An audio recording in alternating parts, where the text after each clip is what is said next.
Okay, hello everyone, and welcome back to Common English Mistakes. Don't just learn, improve. So today I've got some more phrasal verb mistakes, which I've heard recently. One was from a doctor's appointment, the other just in a general conversation I was having, and then three from the Formula One post-race interviews. They're all authentic language, so they're all very useful. One is just used incorrectly, so we'll look at the correct way to use that. It's a useful one too. The others, the wrong phrasal verb has been used. We'll look at the correct one to use, but also the meaning of the mistaken one. So there are 10 phrasal verbs in total. So the 5 mistakes are up here. Just pause the video, have a think about them. Any you don't know, don't worry, but try to correct the ones that you do.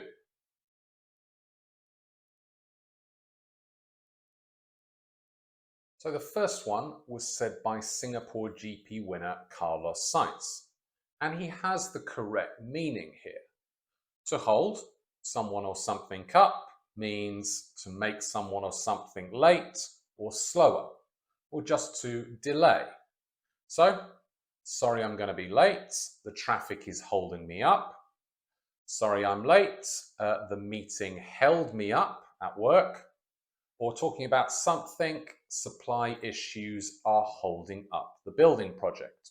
However, most of the time we use this in the passive with be or get, where be is the state, get is the action, plus the past participle, V3. Hold, held, held. Be held up, get held up. So it's usually much more natural to say, sorry, I'm going to be late. I'm held up in traffic. Sorry, I was late. I got held up at work in a meeting. And the last one, the building project is being held up by supply issues.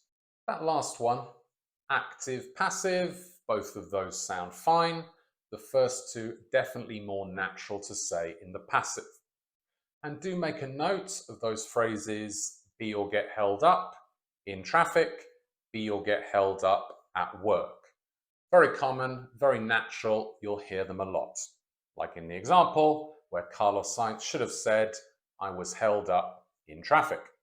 For the next one, hold on is similar to the meaning we want, but not exactly correct. Hold on or hold on to something, if there's an object, means either to keep something or maintain control, often in a difficult situation. So, for example, you should hold on to old photographs. It's not difficult, you should just keep them. I hold on to the handle on the metro. A little bit more difficult. I maintain control of myself on the metro, but then she held on to her job even though the company was having problems. She maintained control of her job, kept her job in this difficult situation. And often we use this with emotions. So, for example, the man on the desert island held on to hope he would be rescued. It's not healthy to hold on to grief or to hold on to a grudge. And also we can use this in a phrase. For example, hold on for the win. We were winning 2-1, the other team almost scored, but we held on for the win. The other useful meaning just means to wait. So you might ask someone, can you hold on for 5 minutes? I need to ask you something. Very natural one, that one, useful to know. So going back to the original example, here we want the meaning to maintain the same pace or speed as someone or something else. And this phrasal verb is keep up or keep up with someone or something, if there's an object. This can be either literal, so no one can keep up with a cheetah, or in a race, I kept up with the leader of the race, maintained the same speed. Again, though, this can be figurative, talking about the course, it moves quickly, I'm struggling, I'm having problems keeping up, maintaining the pace of the course. So the next one was again said by an F1 driver. Not exactly this, but it's a better example. Here he had the right meaning, just the wrong phrasal verb. To pay out is always literally talking about money, and more specifically, to pay a big sum of money. Often companies do this when they've done something wrong or illegal. So for example, the company paid out millions in compensation. We can also make the noun by putting the phrasal verb together. So in the same example, the victims received a big payout, a large sum of money. What Nico Hulkenberg was trying to talk about was a good result or rewards for hard work or a lot of effort, which is to pay off. So for example, all her hard work paid off and she got an A in the exam. Again, we can push the phrasal verb together to make the noun. This one is hyphenated for some reason. And this is more or less what Nico Hulkenberg wanted to say. That him and the team had worked really hard, but there was no payoff at the end. They weren't rewarded, didn't get positive results for their hard work. The next one, which I heard at the doctor's, you probably already knew. You don't need to take off your shoes. The point I want to make here, though, is we don't just use this with clothes. We put on clothes, and then we wear clothes, and then later we take them off. But these three verbs are also used exactly the same way with other things, like accessories. In online classes, I'm always asking students to put on their headphones. Might ask someone, do you wear glasses? And at the end of the day, I take off my watch.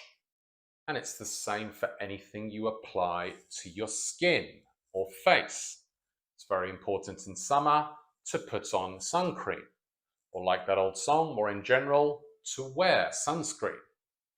If you put on makeup or wear makeup, at the end of the day, you'll take off the makeup, remove it. So generally we say take off with clothes and accessories, but for a few things we can say take out when they are inside something else. So just pause the video and think what you might take out in these situations. Even if you don't know the exact word in English, think what it is in your own language. And well done for the first one. If you said the teacher got angry because she took out her phone. Something's in your pocket, so you take it out. Take out your keys, take out your wallet, take out your phone. The next one, you put on and take off your glasses, but if you wear contact lenses, you put them in and take them out. And finally, I don't have any of these, but piercings, nose rings, earrings, these are all inside your body parts, so you take these out, especially before you play sport. So the last three phrasal verbs we're going to look at is all about overcoming or passing an obstacle. However, depending on what the obstacle is or how we do it, we'll use a different phrasal verb. So firstly, looking at the first example, try completing this sentence. I walked the bridge, and then see if you can correct the sentence. And well done if you said, I walked across the bridge. So then the correction, talking about a river, it was very powerful, but we managed to get across. Could also use this with a road and traffic. There was a lot of traffic and we couldn't get across to the other side. So that's for something like a river or a road. If it's just a normal obstacle, again, literal or figurative, we can use get past. But then there's also get around something, which has slightly a different meaning. So just pause the video, look at the two sets of sentences, literal and figurative, and think which ones are just talking about overcoming a problem and which ones are talking about finding a different route or a different way to deal with a problem. And well done for the first one. If you said this is literally finding a different route, the back entrance to pass the security guard, get around. Whereas the first one just means you need an ID to pass the security guard. And then it's the same for the figurative sentences. First example, we managed to overcome our problems to get past. The second one, I found a different way to solve the solution, the different browser, we got around the problem.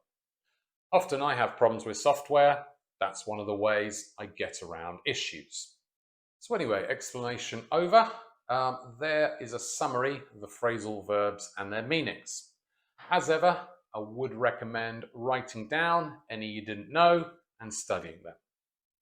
Before we do a bit of practice, if you've learned something today, do make sure to like and subscribe. If you watch lots of these videos, I'm sure it will pay off and your English will improve. But anyway, when you're ready, let's practice and improve. Just pause the video and put one of the phrasal verbs from today's lesson into these sentences. Remember, you might have to change the form of the verb. Past, verb ing, etc. And well done. If you said technology moves really quickly these days, it's difficult to keep up, maintain the same pace, know and use all the new technology.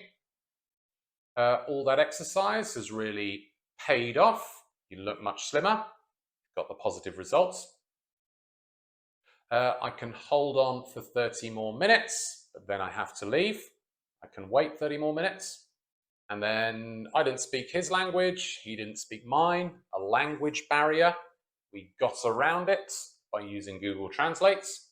Could also use get past, but get around is a bit more specific. My company pays out bonuses at the end of every year. Our boss took out his wallet and paid the bill.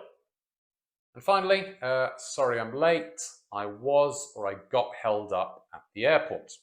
So now just pause the video and write, say or discuss the same sentences for you. And finally, today's question, when was the last time you were or you got held up somewhere? It's a very useful and natural phrase that, so do make sure to practice in the comments. Anyway, that's basically it for today.